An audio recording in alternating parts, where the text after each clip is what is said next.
Travel with Stevie Kim.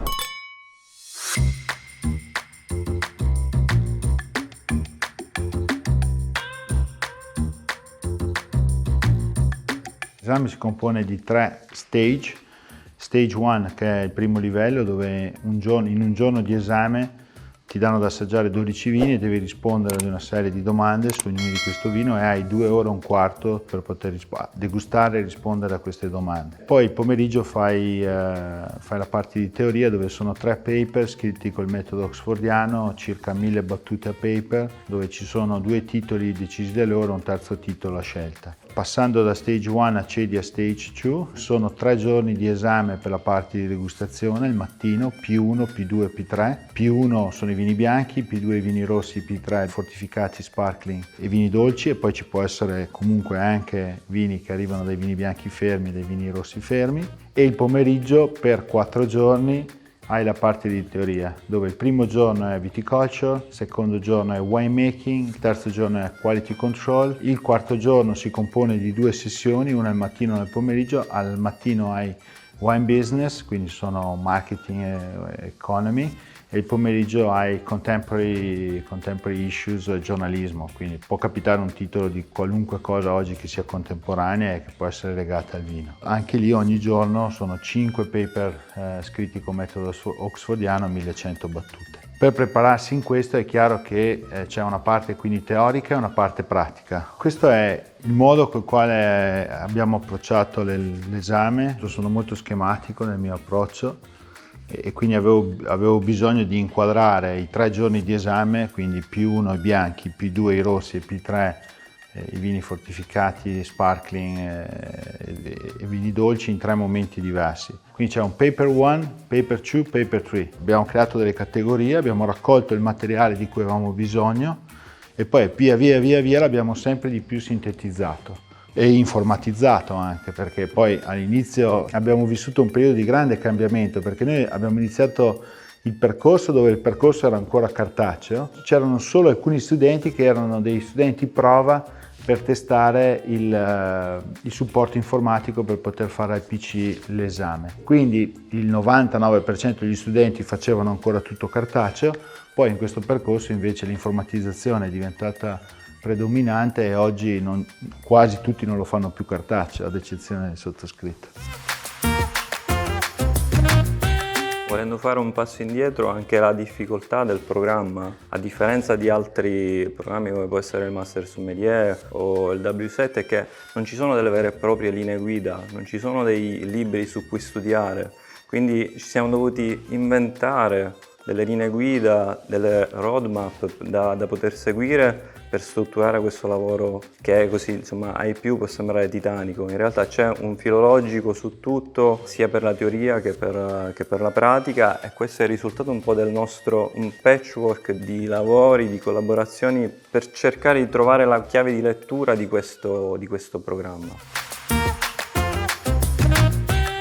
All'inizio noi chiedevamo a chiunque, avevamo una fame di informazioni. Spero sempre che quella fame di informazioni, quella curiosità che avevamo nel conoscere ogni minimo dettaglio, spero che ci accompagni per sempre, cioè anche nella vita professionale, in quello che succede. Cioè, per esempio, noi siamo andati a vedere la sede d'esame. Noi siamo partiti e abbiamo perso una mattina per andare a vedere la sede d'esame, perché lui ha detto è importante che vediamo la sede d'esame.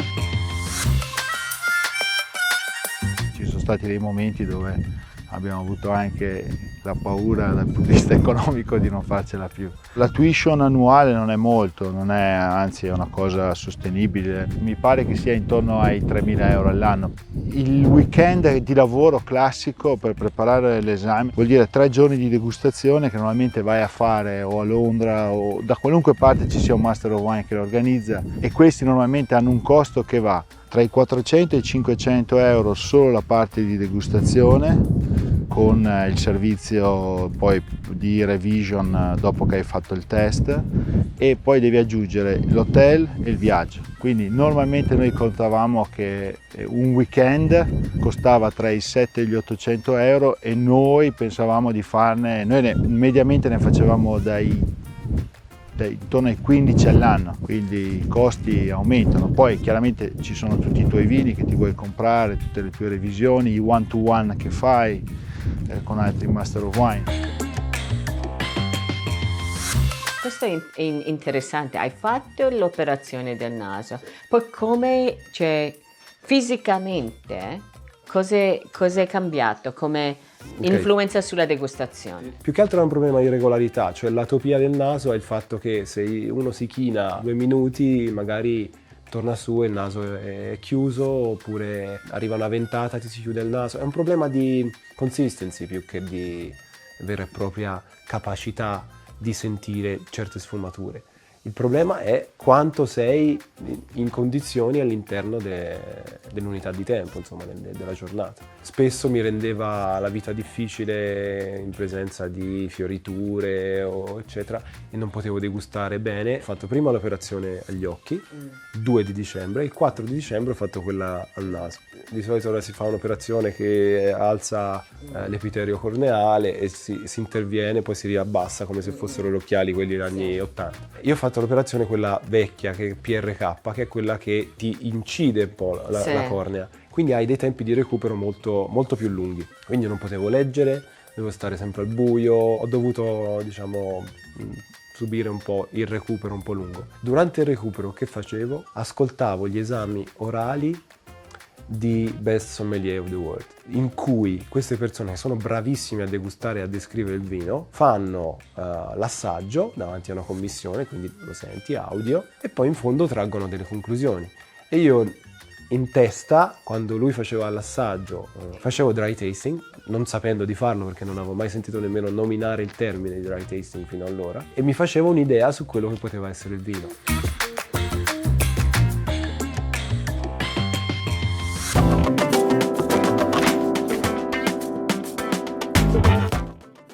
A Londra abbiamo capito quanto erano importanti anche altri aspetti per arrivare al master, quindi abbiamo capito l'importanza sì della preparazione, quindi dello studio, dell'organizzazione, della preparazione in team, perché mi ricordo che si rideva in continuazione perché si facevano gli esempi, lui aveva esempi da qualunque parte del mondo e quindi nella preparazione dei paper teorici si diceva come dice, e lui diceva un produttore, Hubert Lamy, le citazioni dei vari produttori.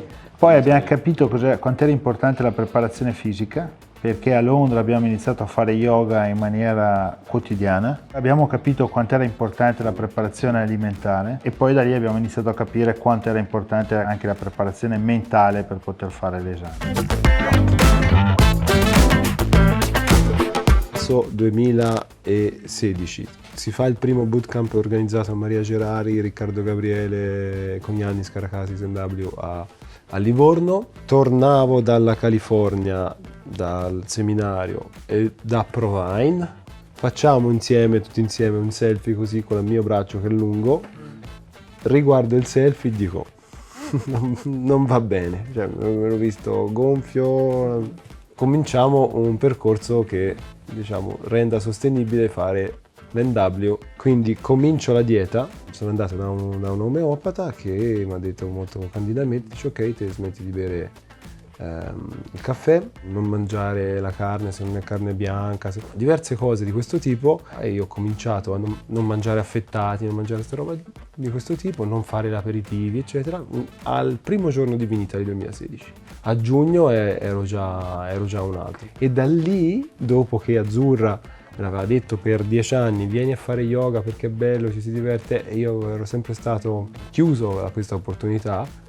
E ho detto bene, ora comincio perché ora sento di volerlo fare. Quindi ora cosa consiste la tua dieta, scusami? No caffè? No, caffè ho smesso il 16 aprile 2017. E poi non hai più bevuto caffè? Mai più bevuto. Ho detto, avevo pensato tra me e me quando passo l'esame ricomincerò a bere caffè, ma non l'ho fatto. Fondamentalmente, nel sintetizzarla, è che abbiamo preparato una dieta che fosse il più possibile lontana dal junkie food, quindi non mangiamo patatine, non mangiamo troiai, come li chiama lui in toscano, si mangiano molti legumi, pasta, non troppa, ma cioè, pesce sempre, carne pochissima, e poi chiaramente facciamo anche molta attenzione a tutto quello che beviamo, perché non beviamo superalcolici. È cambiato anche l'uso del consumo del vino che facciamo, cioè io per esempio bevo molto meno rispetto a prima, c'è molta più attenzione in quello che bevi, poi se bevi comunque professionalmente sputi sempre.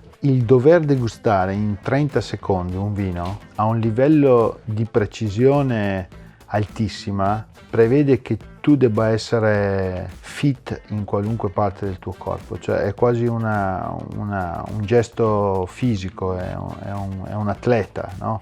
Anche se degusta e usa solo le papille degustative, il naso e la testa, in realtà è tutto che deve essere in tiro il corpo, perché in quei 30 secondi è uno sprint e quello che esce da quello sprint deve essere effettivamente quello che c'è all'interno di quei bicchieri. E ci vuole chiarezza mentale.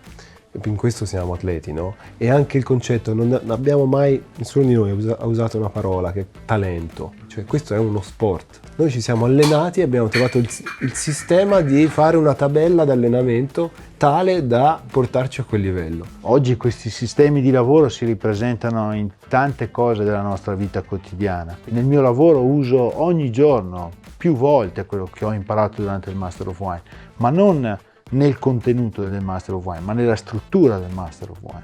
Parliamo della tua dieta, mi pare che sia un pochino, ma in generale io ti vedo come tra loro sono un pochino più Io sono la via di mezzo. quadrati, no? Realmente però sono entrato in una routine già dal 2018, quando abbiamo cominciato a fare le sessioni mattutine. Questa della sveglia mattutina è una cosa che sento e già quindi sono le 5:15, 5:30, più tardi insomma sono a terra. Non sono un grande sportivo, o meglio lo ero, non riesco a mantenere un certo ritmo di sport, ma insomma questo comunque lo dovrò rigestire in funzione dell'esame. Poi da più di un anno ho abbandonato il caffè. Gabriele mi ha già detto della sua esperienza per il caffè e io ero proprio in un momento di transizione in cui mi stavo preparando per l'esame di fine agosto, era ancora marzo, cerco di evitare abusi, io la carne la mangio, realmente non mi faccio troppi limiti sul se che sia un formaggio o latticini, ecco. Piuttosto cerco di controllare i quantitativi e inserire tanta verdura. Molto bravo. Sì, poi mi piace mangiare, quindi comunque verdure... Ti piace cucinare mi e piace anche fare da cucinare, mangiare? sì. Verdure e pesce non devono mancare dalla mia dieta. Devo dire che quando ci siamo in noi tre, lui pensa al mangiare. Sono di quelle cose che si fanno senza chiedere, no?